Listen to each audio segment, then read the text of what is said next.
hard to believe that Hanukkah will soon be here. We'll be lighting the menorahs, the Chanukiot will be illuminating our windowsills. And what's so interesting about the menorah that we light is that we're not allowed to have any benefit from it. We recite famously every single evening, Haneros Halalu, the line that Ve'in lanu rishus lahishtamesh bahem ela lirosam bavad. We can't use the fire, we can't benefit from the light, we can only look at them. And that begs the question, if we're not meant to benefit from the light, then why are we lighting them? What purpose do they serve? After all, who just sits there by the menorah gazing at the candles for the entire evening? And what's more interesting is that there's actually a Gemara in Sukkah that tells us, on Mem Vav Amud Aleph, that there are two different types of people that we will find on the holiday of Hanukkah. There will be those individuals who light the menorah, that's like most of us nowadays. And when we light the menorah on the first night, we'll recite 3 blessings. On every subsequent night, we'll say 2 blessings of Lahadlik Ner Shel Chanukah, the mitzvah to light the menorah, and She'asa Nisim Lavosenu, that we are recognizing that God performed miracles for us on this holiday. But then, says the Gemara, there's another category of individuals on this holiday. There are those who, for whatever reason, may not be able to light their menorahs. Hard for us to imagine nowadays, but perhaps there are individuals like that who cannot light the menorah. All they will have is to gaze upon the menorahs of others.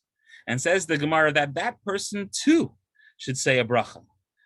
Can't say L'chadlik Ner Shel Chanukah because he's not actually lighting the menorah. What blessing does he say? Sha'asa nisim lavosenu, that there is such impact that the looking at the menorah will have for this person, that they still recite the blessing of recognizing the miracles that HaKadosh Baruch Hu, that God has done for our people on this evening.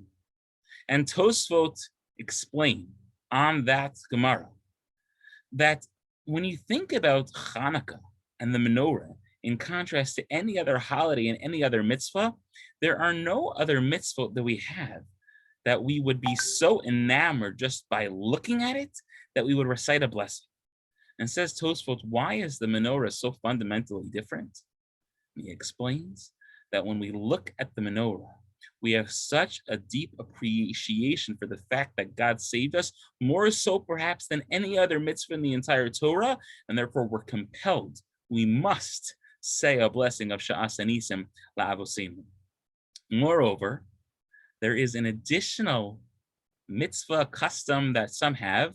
Very famously, the Aderet, Rabbi Eliyahu David Rabinowitz To'omim, the father-in-law of Rabbi Avram Yitzchak HaKohen Kook, used to gaze upon his menorah. He writes that every single night of the holiday of Hanukkah, he would sit by his candles for just a few moments to gaze upon them, to reflect on the incredible miracle that HaKadosh Baruch Hu, that God did for the Jewish people on this holiday. And perhaps, therefore, we can suggest that the light of the menorah, it's true that it's not meant to illuminate outwards, but rather that it's meant to illuminate inwards. That gazing into the flames of the menorah is much deeper than the recognition of the great miracles that Hashem did for us so many years ago, but rather, when we look into this flame, we're meant to reflect on the fire that exists within each and every one of us. That within us lives the greatness, the strength, the courage to become the best versions of ourselves. And as the flame dances in our eyes, we're meant to yearn for the sanctity and potential that we have to grow to unprecedented heights in our relationship with our Creator.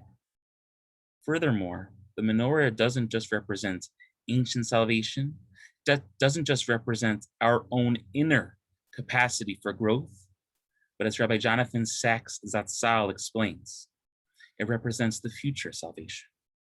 It represents the hope for the ultimate redemption that our people will one day be able to achieve.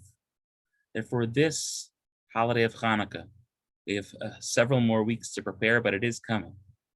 This holiday of Hanukkah, let us sit by the beautiful lights, by the beautiful candles of our menorah, not to benefit from them. We can't do that, but rather to gaze upon them and reflect on our own personal ability to raise ourselves to new heights, and to also pray that we should be worthy of the redemption from Hira the Aminu. Amen.